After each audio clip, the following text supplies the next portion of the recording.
The note that I have for August is that our joy is a decision and our happiness is a choice, one that we must choose over and over consciously until it becomes our default. In August, our feet will be planted among sands with waves that wash away the grains beneath our feet. Those very waves will deplete the grains, but they will also replenish them as they come in. If you're smart, you will move around continuously to enjoy the view rather than standing in place and sinking, enjoying that same view. It's likely that people will get caught up in enjoying the scenery of a Leo season of August, and while they're not paying attention because they're so focused on the beauty that is out there that is being put in front of us, they're missing that they're sinking. August will require you to be quick and light on your feet. You need to be consistently moving and consistently pivoting. It is eclipse season after all, and I am thoroughly expecting for the wider collective to experience energetic whiplash often.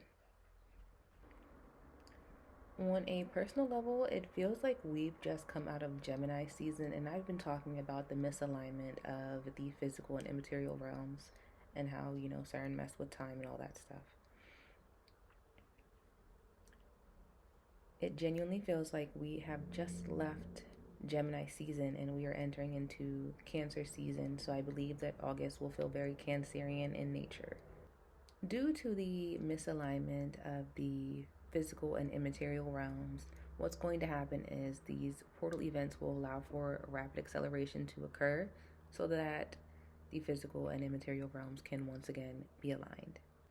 And one thing to note about these major misalignments that have been caused by the parasite is that our planet has self-healing, self-correcting, and self-cleansing mechanisms.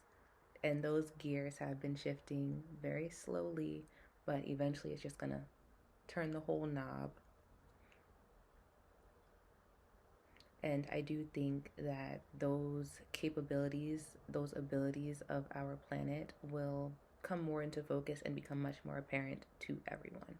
Write this down, but I'm considering it. Have we considered that once it gets to a point where the people among the earth become parasitic, the earth activates those very gears and turns them on, and it starts off as a warning, and as those warnings are ignored or missed, she turns up the heat. People are always saying that the earth is going to die, we're killing the planet. No, we can't kill the planet. This planet will reign and remain here far longer than we ever will if it decides that it's time for us to skedaddle, and it will start all over again.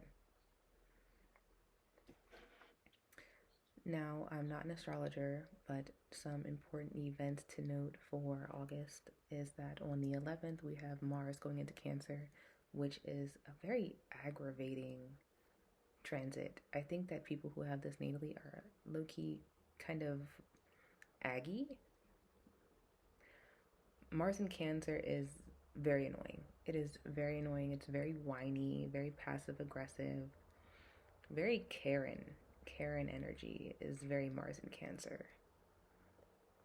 So we have that happening on the 11th, and I'm not an astrologer. Just put that out there. If you want any information on the transits and whatnot that is going on astrologically, I'm just tuning into the energy. I recommend Balmy Spirit, B-O-M-I Spirit. I really like Rodin for astrology. We have the new moon solar eclipse in Leo on the 12th, which is really big. I was talking about these eclipses months ago because I had got them in a download, and there was just something about them that screamed important, important, important, and I never sat with it to get the information about it, which is a shame. I probably should now. Maybe I will. But we also have a full moon lunar eclipse in Pisces on the 28th. And there's a bunch more events that are happening this month. I wrote them down in a calendar, but they're not as important as those three. We have Mercury into Leo on the 9th. We have Chiron retrograde on the 3rd. Venus into Libra on the 6th. Sun into Virgo on the 23rd, and then Mercury into Virgo on the 25th. So those are the events of August. Again, if you need an astrologer, I recommend Rodin, Balmy Spirit.